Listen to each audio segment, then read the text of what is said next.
On the 12th of October, 1988, Melbourne would be rocked by the news of a vicious double shooting. It was cold-blooded, it was planned, it was an execution. The victims were two innocent police officers investigating an abandoned car. I just sat in the back of the ambulance and just cried and thought, this is pointless. I'm not guilty of these charges. The investigation into the shootings would uncover a tale of revenge. She kept saying, help, help, McLaren, help, help, help me. Violence and deceit. My husband's in it. They believed that the police were out to get them, and they decided then and there that it was going to be 2 for 1. For every criminal that was killed, they'd kill 2 police. The brutal murders of 2 young police officers on Walsh Street were crimes that shook Australia.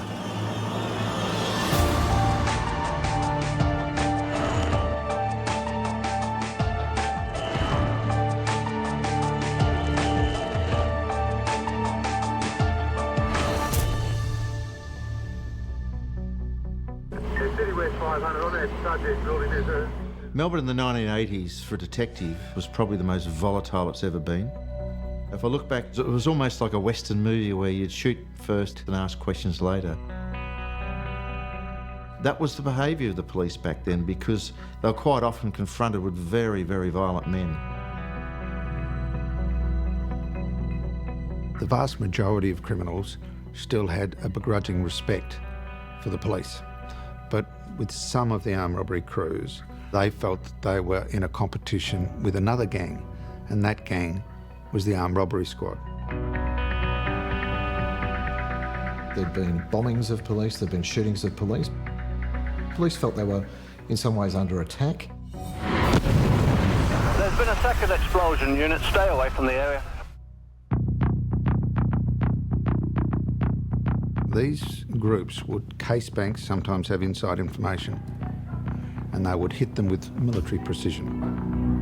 In the case of the armed robbery crew known as the Flemington Crew, 2 of their associates had been killed by police.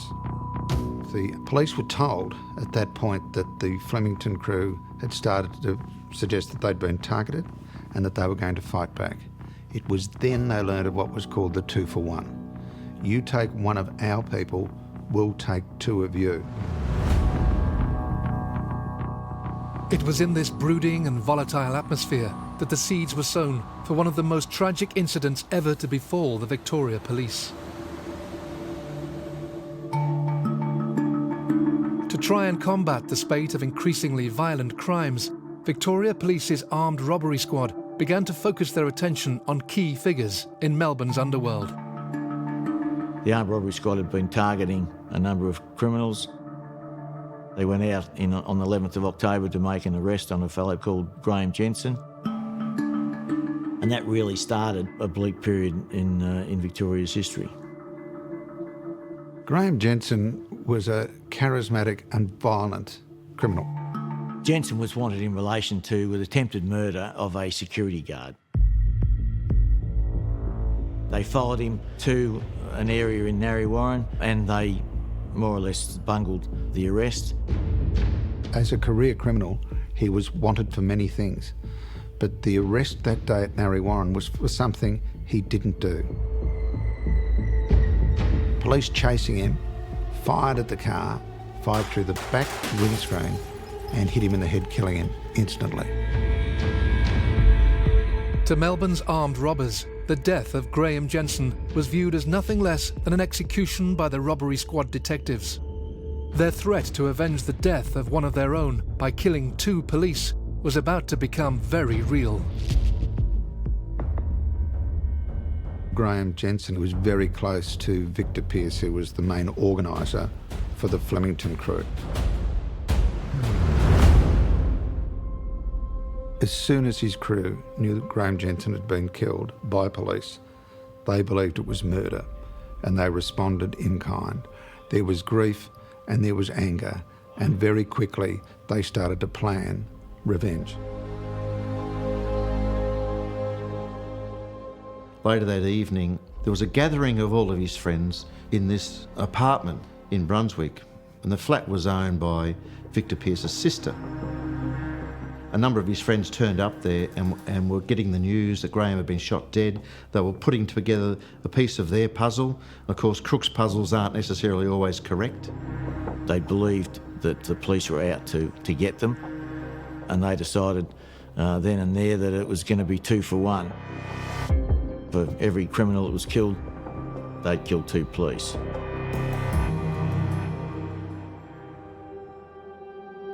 Stephen Tynan and Damian Eyre were 2 relatively junior police officers serving with the Victoria Police. Tynan was 22 and had joined the force 3 years earlier. Constable Damian Eyre. 20-year-old Damian Eyre came from a police family and had served for less than 12 months. Damian grew up wanting to be a policeman. Nothing else. Wanted to join the police force. Spent most of his kid days at the police station, belting on the old Olivetti typewriters. Got a collection of police journals and was just crazy about wanting to be a policeman. Steve really enjoyed his job. I think helping people, working with the community. I said to him, well, as long as you have compassion, Steve, you'll be right. And he did. He was very compassionate.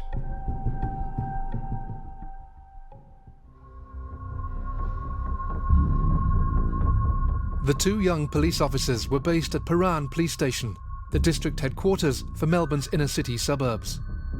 That October evening, they were assigned the call sign Paran 311. Their divisional van pulled out of Paran Police Station car park at 11:10 that night. Graham Jensen had been dead for less than 8 hours. It was a typical sort of night shift for 2 young coppers in an inner city beat. They went to a noisy party, an alarm, someone complaining about being beaten up by their husband. Those sort of jobs went through the night, and then they got to the 9th case of the night. It was a quiet night, and then a call came in that there's an abandoned car in Walsh Street with the doors open. Walsh Street is a small street in an affluent area of Melbourne. I got on the radio and called for any unit available. Plan 311. Plan 311, if you can slip down to Walsh Street in South Eyre. The closest police that could take the call was a Paran unit, manned by Stephen Tynan and Damian Eyre. There's a white Holden sedan, not knowing what the rego is. Got the lights on and the smashed windows in the middle of the road. Yeah, Plan 311 received that, 26483. Roger. Constables Tynan and Eyre arrived in Walsh Street and parked their van behind the abandoned car. I don't know how long the interval was, but sometime later there was calls coming through that shots were fired in Walsh Street. South Melbourne 150, I sent Plan 311 down to Walsh Street. There's a car, a white Holden sedan parked in the middle of the road with the lights on and smashed windows. Since then I've had about 3 or 4 cars come down saying that they've heard shots fired in that street, and I can't get Plan 311 at this stage. When the calls came through from the public about shots fired, I immediately was concerned, and I kept calling Plan 311 and anybody else in the area to check out their welfare.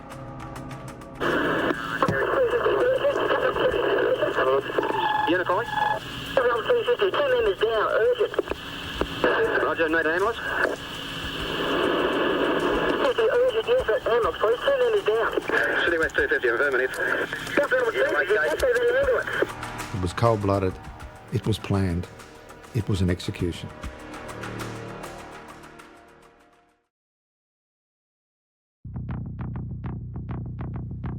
As the 1980s drew to a close, Melbourne was in the grip of a bloody war that was raging between Victoria Police's armed robbery squad and a group of organised and heavily armed bank robbers. Tragically, on the 12th of October 1988, 2 young police officers found themselves caught up right in the middle of the conflict. At 4:39 a.m, Constables Stephen Tynan and Damian Eyre responded to reports of an abandoned car in Walsh Street, South Yarra. This is such a routine matter. Go and have a look at a running sheet on any divisional van and you'll see dozens of these sort of events. Nondescript, routine. That's what made it so terrifying. They were junior police, but no police officer going to that scene, they could be 30-year veterans, would have suspected anything. A car in the middle of the road, abandoned. It happens every day. But this day, it was an ambush, and this day, it was cold-blooded murder. They pulled up behind the stolen car. Damian went to the registration label on the passenger side, wrote down the registration number and the expiry date. One got into the front seat and was looking at where the car had been jimmied to start it, and the other, his colleague squatted on the road beside him, talking to him by the open front door. The offenders walked out of under a block of flats. Stephen Tynan was shot close range to the head with a shotgun. Damian Eyre was shot across the back. He turned and struggled with the offender with the shotgun. The shotgun went off. He hit a wall in a house adjacent on the second story. His revolver was then taken from his holster and he was shot once through the head, close range.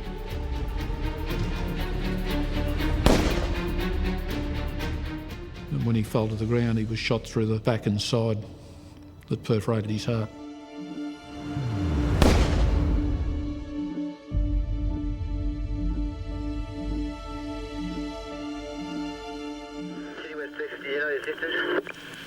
City West 250, affirmative. Yeah, we're getting one now.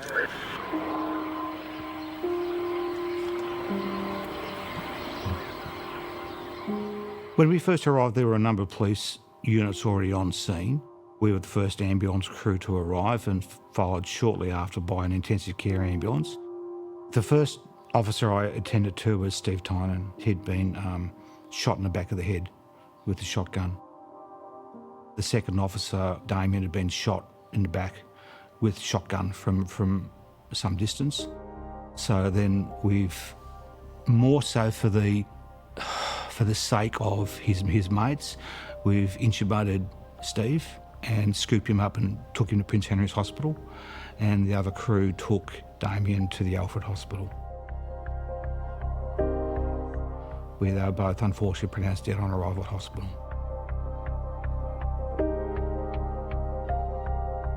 This case really upset, really hurt, because it was two of our mates. We may not have known them personally, but they were comrades in uniform. I just sat in the back of the ambulance and just cried and thought, this is pointless.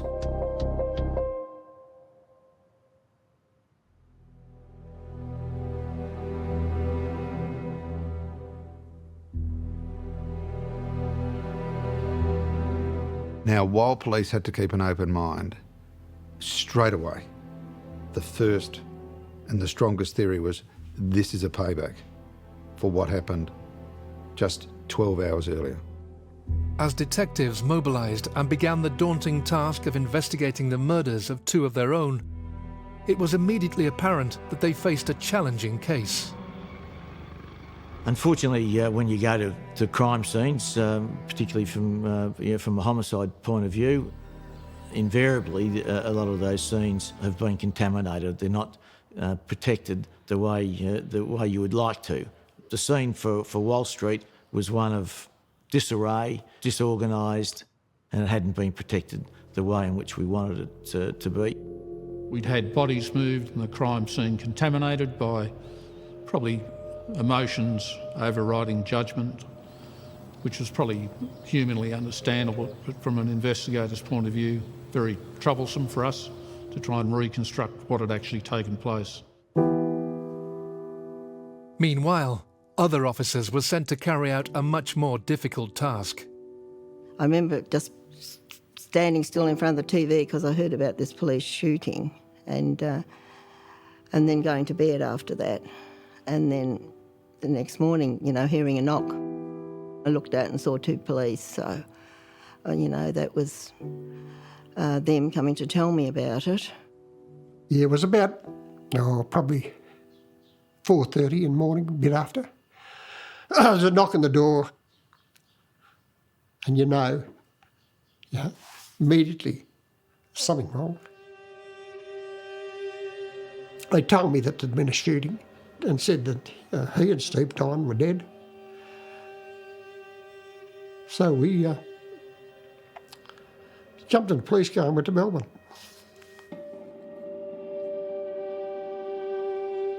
Went to Paran and they were marvellous.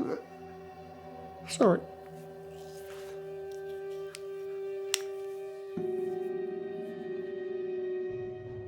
I think it was a couple of days later that I just decided I have to say the words because I've got to acknowledge it. I knew I just had to acknowledge it. And I just said the words, Stephen is dead. And it sounds very, silly, but that seemed to help me.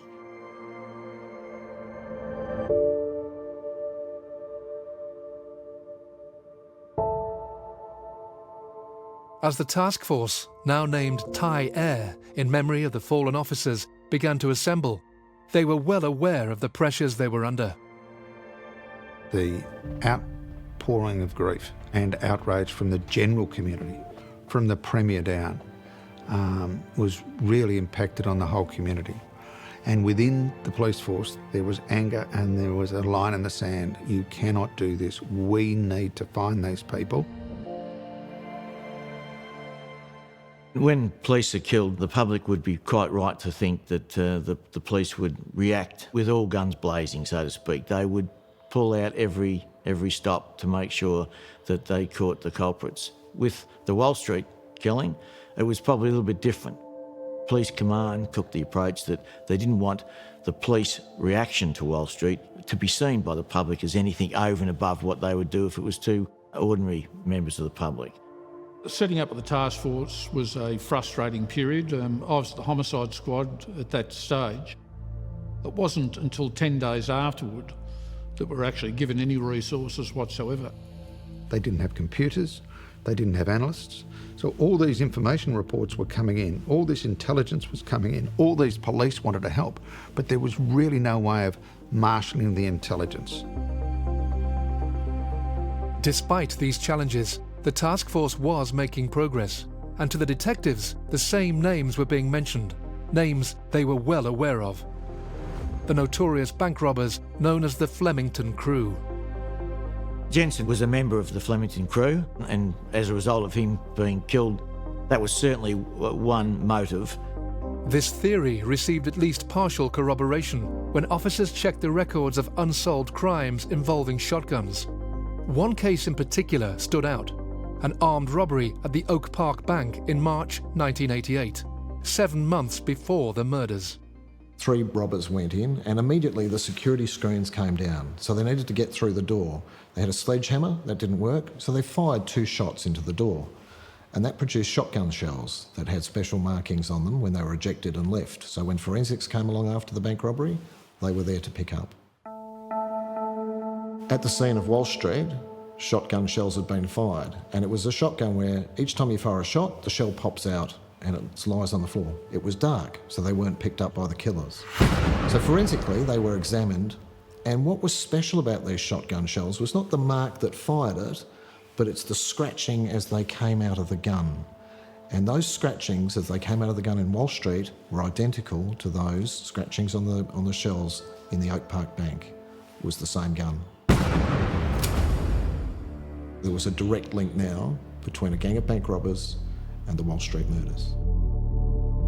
The gun was later found buried on a Melbourne golf course, although its condition meant it couldn't be tied to one person through fingerprints alone. But at least there was now a forensic link between the Walsh Street murders and the Flemington Crew bank robbers. In an effort to find more evidence and arguably send a clear message to Melbourne's crooks, a series of raids took place across the city for weeks after the shootings. On one day, in December 1988 alone, over 100 police officers descended on shops, businesses and homes. Although the raids provided little in the way of specific evidence, police were presented with a key witness, teenage gangster Jason Ryan. the nephew of Flemington Crew mastermind Victor Pierce. Jason Ryan was a 17-year-old at the time of the Walsh Street killings. Jason had been involved in burglaries and he was a thief, he was a drug taker. Jason came to us in the early days as a result of a raid, and he was a very sort of sickly, pathetic sort of young kid with a rotten background. This is a kid who would be woken up and told to clean up bloodstains in the house where there'd been a murder at the age of 12 or 13, who had firearms hidden in his bedroom. He was known to talk under a little bit of pressure. He came into police custody, into witness protection, and he had interview after interview, and each interview his involvement got more complex. Whilst Ryan was quick to tell what he knew about the shootings, the problem for police was that his account kept changing every time he spoke to the detectives. Is what you've told us today the truth about what happened at Walsh Street? Yep. So he'd gone from hearing something in his mother's flat, which was probably very interesting for us. He then put himself at the crime scene, told of who killed the police and how it actually happened, what guns were used. On the 31st of October 1988, Ryan was charged with murder for his involvement in the Walsh Street shootings and was bailed into police protective custody. Police hoped that the mounting pressure on the young gangster would lead to him providing yet more information. A similar tactic was used on another figure on the periphery of the gang, 20-year-old Anthony Farrell. Anthony Farrell, again, was a well-known criminal, but on a smaller scale than the others. He certainly wasn't a member of the Flemington Crew. He was a drug taker, more of a small-time thief. Anthony Farrell was a young boy mixing with older criminals. He came from a family that had some criminal associates, and he got himself caught up in something that was probably well beyond him. Jason Ryan claimed that Farrell was involved in the planning of the shootings. Thinking that it would intensify pressure on the youngster to talk, police charged Anthony Farrell with murder. Ryan would go on to name another 4 members of the Flemington Crew he claimed were directly involved in the shooting of Tynan and Eyre. Jason Ryan took us down to Walsh Street. We did a number of reenactments with him where he would tell us certain things that turned out to be untrue. So anything he told us, we would want to corroborate. Over a period of time, he finally gave us a version that we believed to be the correct version, involving Peter McAvoy, Victor Pierce, Jed Horton, Anthony Farrell, and to a lesser degree, Trevor Pettingill. He told us that they had been the ones involved in murdering Steve Tynan and Damian Eyre. And what was the plan by everyone when you came here? To come here to ambush the police. Victor Pierce was the main offender out of the Flemington Crew. He was the leader of the group, he was the planner, the organiser, and the mainstay of that group. With Jason Ryan naming the alleged perpetrators in the plot, 5 men became suspects in the killings. Victor Pierce, Peter McAvoy, Jed Horton, Trevor Pettingill, and Anthony Farrell. I'm innocent. I'm not guilty of these charges. I've done nothing wrong. I do not carry guns when I report to police stations. Although he was cooperating with the police, doubt remained over the value of Jason Ryan's statement. After all, he told detectives several versions of his story. Within the ranks of the task force, there were concerns that a jury simply wouldn't believe him. But in November 1988, as police continued to assemble their case, their investigation was rocked by news of more shootings.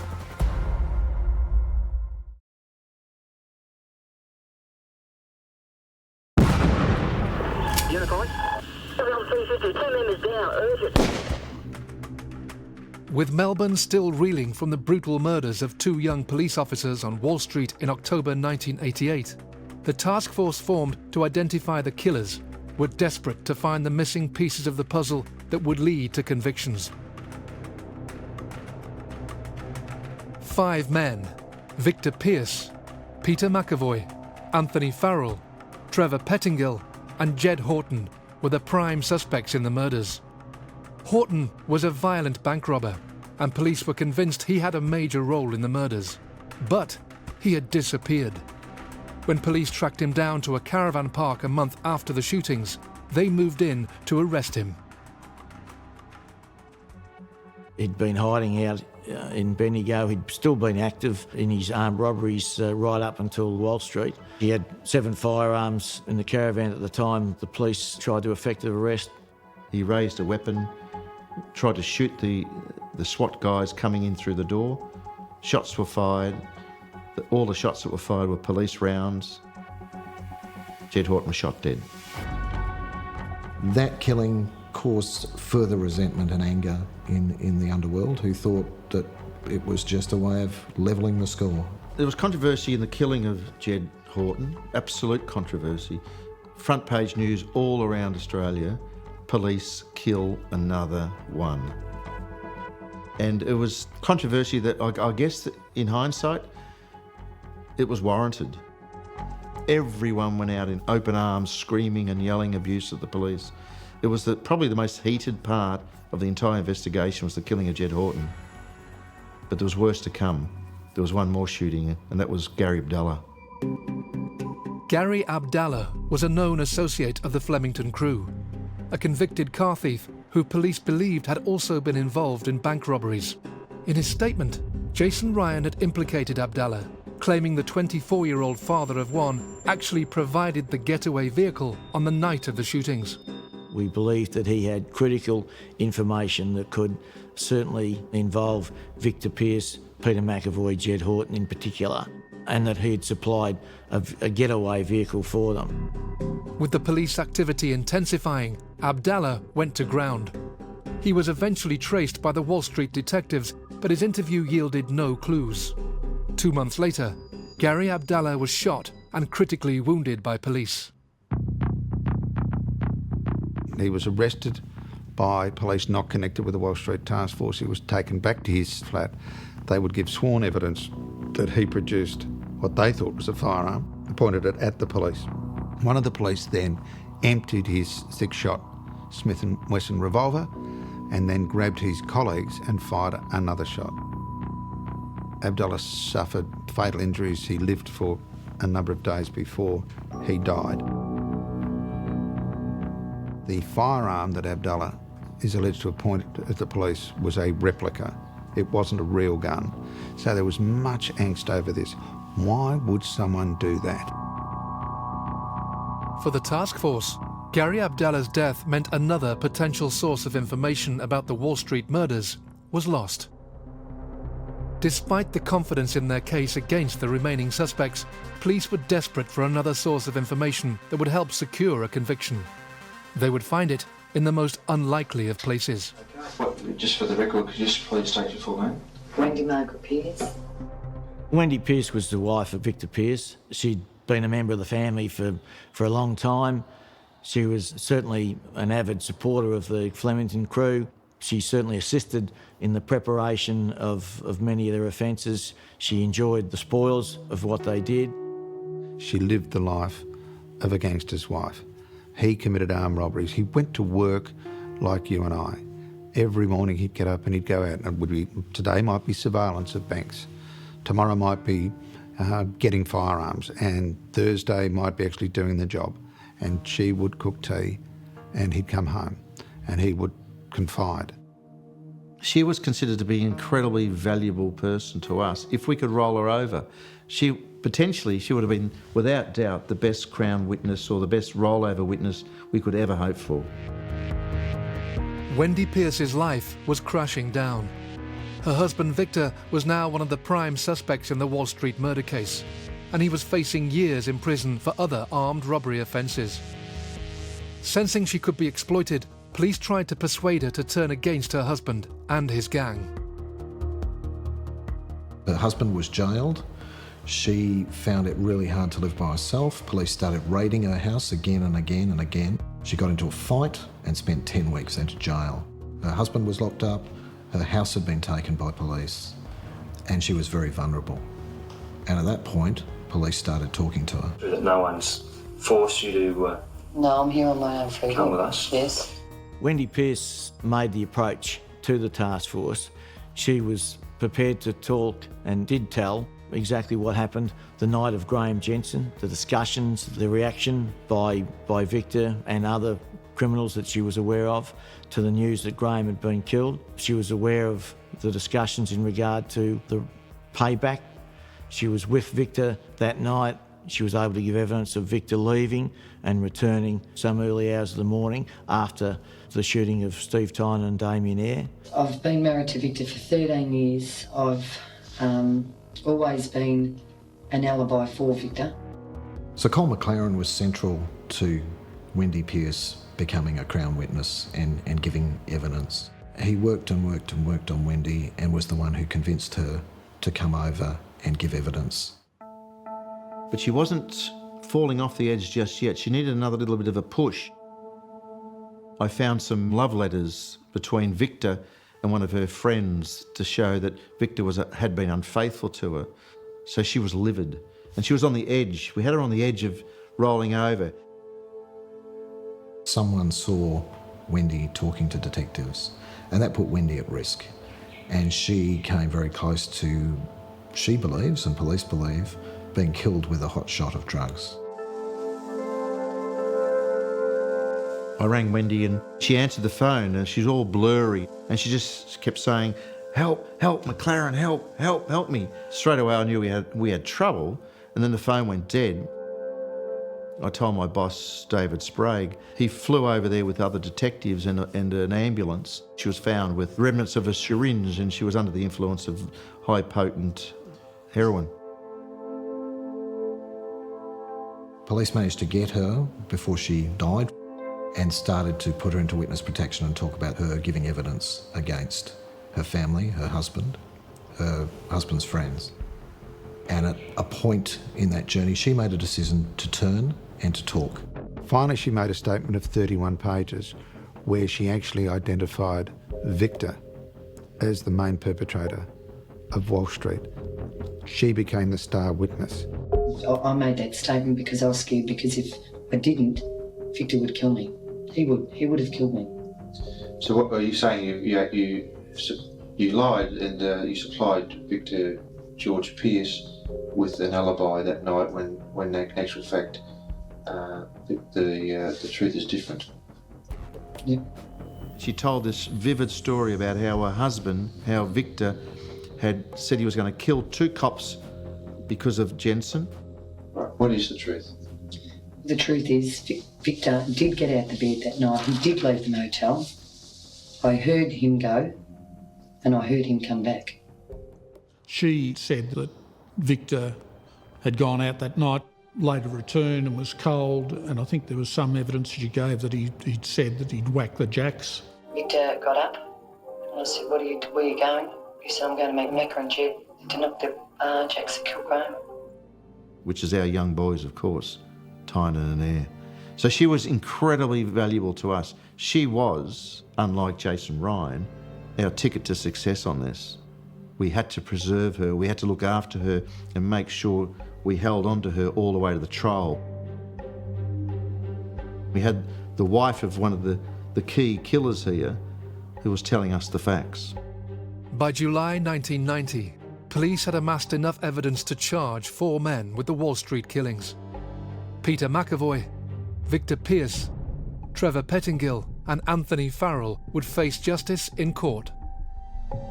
Confident that in Wendy Pierce the task force had a witness that would make for a cast iron case, the police began preparing for the trial in Melbourne's Supreme Court. Little did they know that the day before the trial, their case would come crashing down.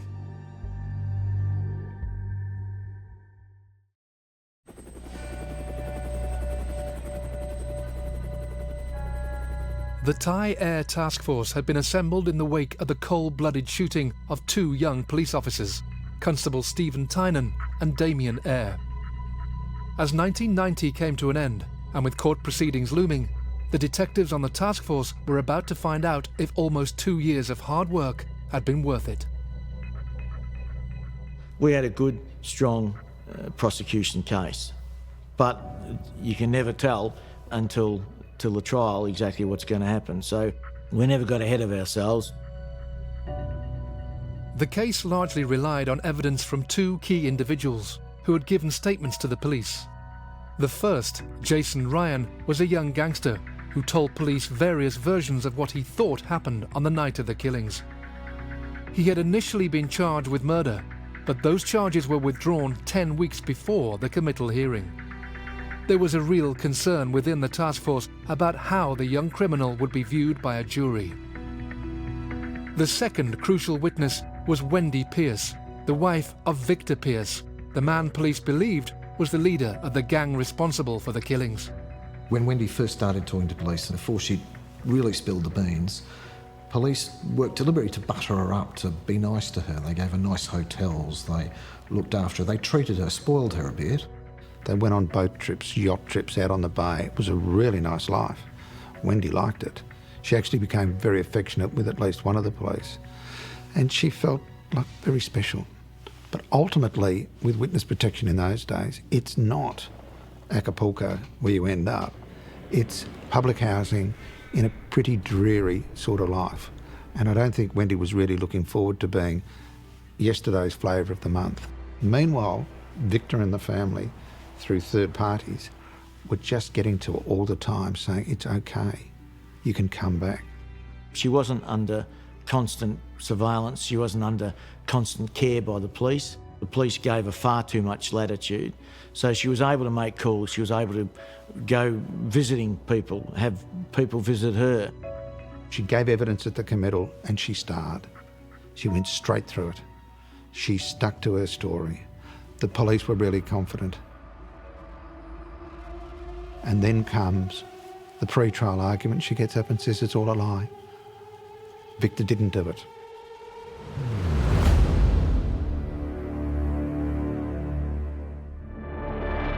She walked in, told Justice Vincent nothing, said she wasn't going to offer any evidence. My husband's in it, and that's all I've got to say, okay? And it was all over. It was devastating.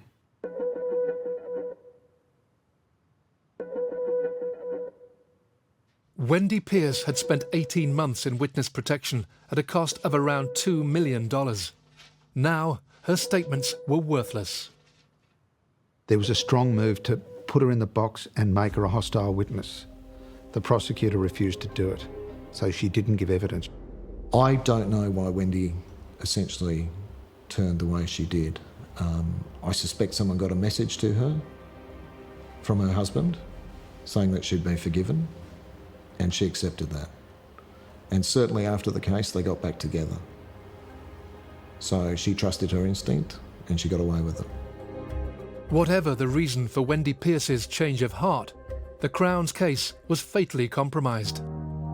Without Wendy Pierce, we had nothing but a lying, conniving Jason Ryan. Without her testimony, and with Jason Ryan's evidence being found to be at least flawed, the case was wounded. All that work, 2.5 years of absolute solid work, down the drain because we mishandled the most important witness we could have ever hoped for. It was without doubt the worst day of my police career. Despite the damning U-turn, police and prosecutors had little option other than to proceed with the case. In a trial that lasted 7 weeks, it was clear that for the Crown at least, it had started to go wrong even before the jury was sworn in. The prosecution case was holed below the waterline. From then on, it became frantic to bail and bail to try and keep afloat. The police hopes lay with Jason Ryan as a witness. But the great problem was here with him was which story did you believe? The first, the second, the third? And I think it was summed up in one beautiful exchange in court where he was asked whether his name was Jason Ryan, and he had to admit it wasn't. His real name's Jason Brooks. The lies just built on the lies that built on the lies. The four accused, Victor Pierce, Peter McAvoy, Trevor Pettingill and Anthony Farrell, opted to give unsworn evidence. They would be asked questions by their own legal team, but wouldn't face cross-examination. Predictably, they all denied any involvement in the killings. On the morning of the 26th of March 1991, the jury reached a verdict. The jury deliberated for about 6 days before returning their verdicts. They found each of the 4 not guilty of the murders of Tynan and Eyre. I'm on top of the world, on your love.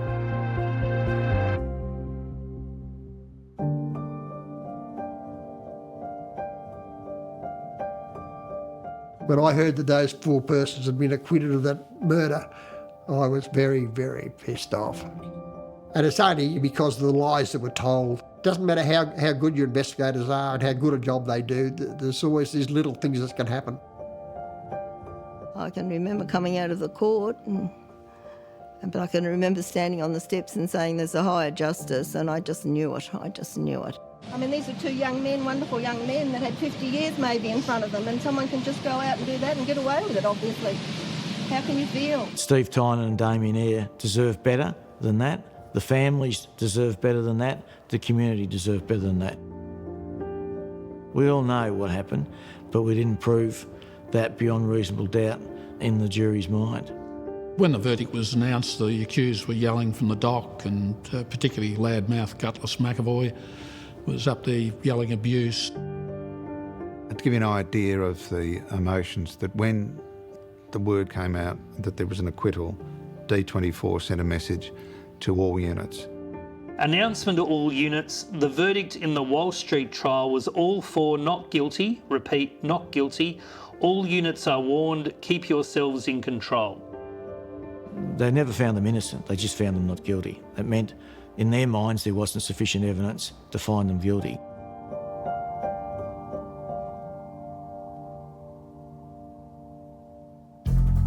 In December 1992, Wendy Pierce was found guilty of perjury after backtracking on her statement. She was sentenced to 18 months in prison. The only great pleasure I had was actually doing the brief of evidence against her for perjury and having her convicted of probably the worst case of perjury in the state of Victoria. In July 1993, just over 2 years after the end of the Walsh Street trial, 5 Victoria police officers were charged with murdering Graham Jensen. Only one of those cases made it to trial. The officer was found not guilty after the jury deliberated for just 20 minutes. But for another character in the Walsh Street story, fate had a different outcome in store. On the 1st of May 2002, police responded to reports of a shooting on Bay Street in Port Melbourne. The victim had been gunned down in his car. His name was Victor Pierce. If there is such a thing as karma, it certainly caught up with Victor Pierce, because he was murdered sitting in a Commodore, ambushed. It was believed he'd been the murderer of a mafia drug dealer, which was in fact incorrect. He hadn't done that murder at all, but was murdered in reprisal for that murder. So, lived by the sword, died by the sword. It was probably a just and fair outcome for him. Following Pierce's death, his wife Wendy made a startling admission to journalist John Sylvester, where she once again changed her story. In 2005, she claimed that her husband Victor had been involved in the murders. She said Victor Pierce was the organiser, and she implicated the others who'd been acquitted as the co-offenders. Wendy Pierce alleged the Wall Street killers were her husband Victor, Peter McAvoy, and Jed Horton, who was later shot by the police. She also claimed Gary Abdallah was the person who stole the car that was abandoned in Wall Street. Of course, her allegations remain just that. Peter McAvoy lives in New South Wales, and his not guilty verdict stands. For the families of the fallen officers, Wendy Pierce's allegations were of little comfort. They still feel only a coroner's inquest would satisfy their need for answers. There's nothing on the government records to say how they were killed, because there's been no inquest. So there's nothing there. There's just 2 members of the police force shot dead in Walsh Street. And I know who done it. And I want an answer. 30 years after the murders of Stephen Tynan and Damian Eyre, the shots fired on Wall Street in October 1988 still echo throughout the entire police force. I think the names Tynan and Eyre to Victorian policemen mean it could be me. Walsh Street is a stain on the history of the Victoria Police. Not only was it a reprehensible ambush of two police, but ultimately there was no conviction, so 4 people got away with murder. Walsh Street was one of the worst crimes Australia's ever had, no doubt. It was also probably one that left more scars internally than externally. The criminal world just marched on, got over it. Within the police department, we still have scars, we still have wounds that still fester. Sadly, this story is always remembered about the squabbles between the armed robbery squad and the underworld. And that's not right. It should be all about the loss of 2 young boys, the loss of innocence, the loss of Constables Stephen Tynan and Damian Eyre. Let's spare a thought for them.